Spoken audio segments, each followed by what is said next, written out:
Let's just dive right into it. The AI landscape hasn't just changed lately, it's honestly turned into a full-blown battleground. In this explainer, we're not just talking about those simple chatbots anymore. We're looking at integrated daily assistants fighting to essentially run your digital life. In one corner, you've got OpenAI's reigning champ, ChatGPT, and in the other, Google's massive challenger, Gemini. It is a true clash of titans. Look, you've probably heard all the endless hype, seen the benchmark scores in the flashy tech announcements.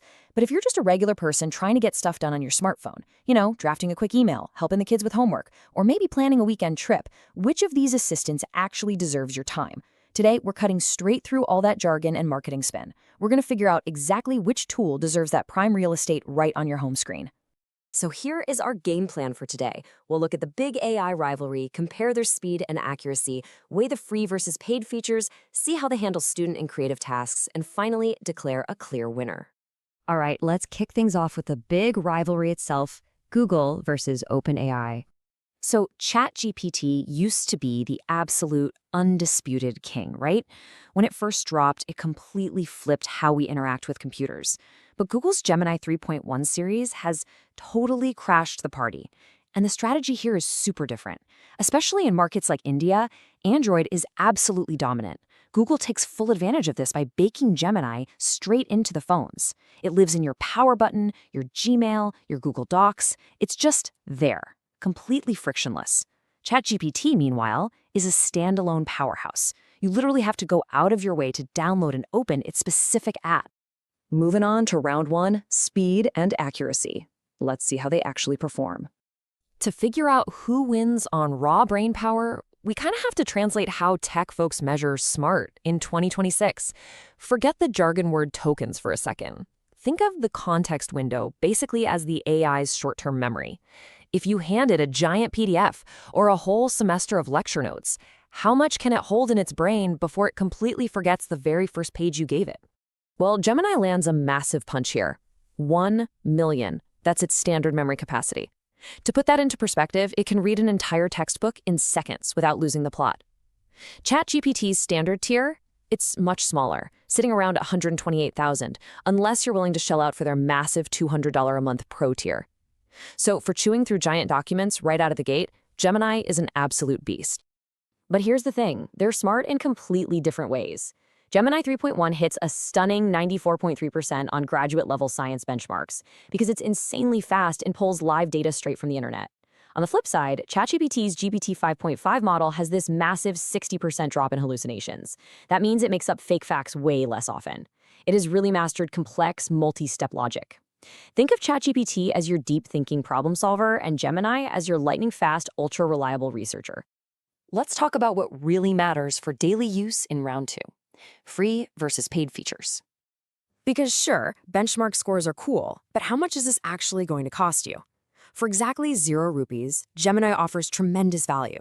It hooks up instantly to your Google account, so you can summarize emails or pull stuff from Drive with practically 0 friction. Now, ChatGPT also has a fantastic free tier with its GPT 5.4 model.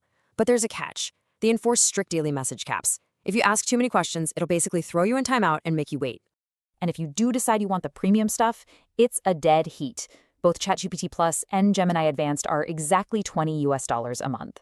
Since that upgrade price is identical, the quality of the free tier really becomes the ultimate deciding factor for most of us just starting out. Next up, in round 3, let's look at the ultimate student assistant.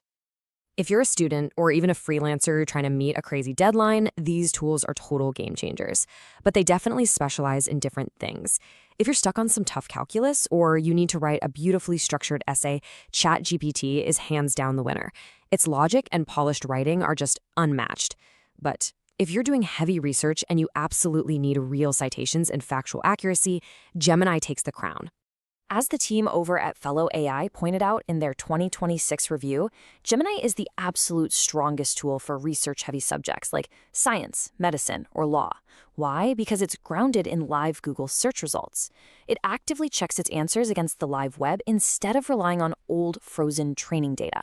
When a fake fact could actually ruin your grade or your professional reputation, Gemini is by far the safest default. Now for round 4, best for creative tasks. Look, your life probably isn't just spreadsheets and science papers. If you're drafting marketing copy, throwing together social media posts, or just brainstorming late at night, OpenAI lands a huge blow here. Gemini is great for a quick, polite Gmail reply, but ChatGPT, it just has this naturally persuasive, human-sounding voice. If you want writing that actually feels alive and grabs attention, ChatGPT is honestly in a league of its own. Plus, ChatGPT's advanced voice mode lets you have spoken conversations that feel astonishingly real, like natural pauses, tone shifts, the whole shebang. It also has DALL-E 3 built right in, which is amazing at generating exactly the visual you describe from text. So if creating content is a big part of your day, or you just want a true creative partner, ChatGPT is for sure your undisputed champ. All right, time for the final decision, the clear beginner winner. We've gone through the data, the pricing, the daily tasks, so let's drop that classic "it depends" excuse and just make a definitive choice. If you're writing code, solving complex logic, or making creative media, go with ChatGPT. It's a versatile creative genius. But if you just want an AI that fits perfectly into your daily life, reads your docs, helps with emails, and gives you massive memory for free, that is Gemini. For regular folks, especially in Android-heavy markets like India, Gemini's absolutely the best starting point. It's literally already sitting right there on your phone. It links instantly to your Google Drive. And that 1 million token memory limit is completely free. It entirely removes the hassle of learning a new app and just supercharges the tools you're already using every single day. So Gemini definitely wins the smartphone battle for the everyday user right now. But here's something wild to think about. The sources we reviewed show that both of these companies are pivoting hard toward autonomous AI agents, programs like OpenAI's Operator and Google's Jarvis that can actually browse the web, click buttons, and do tasks for you while you're completely away from your keyboard. With those literally right around the corner, I have to ask, who's going to win the AI war when we don't even need to type anymore? Thanks for hanging out with me for this explainer, and I'll catch you on the next one.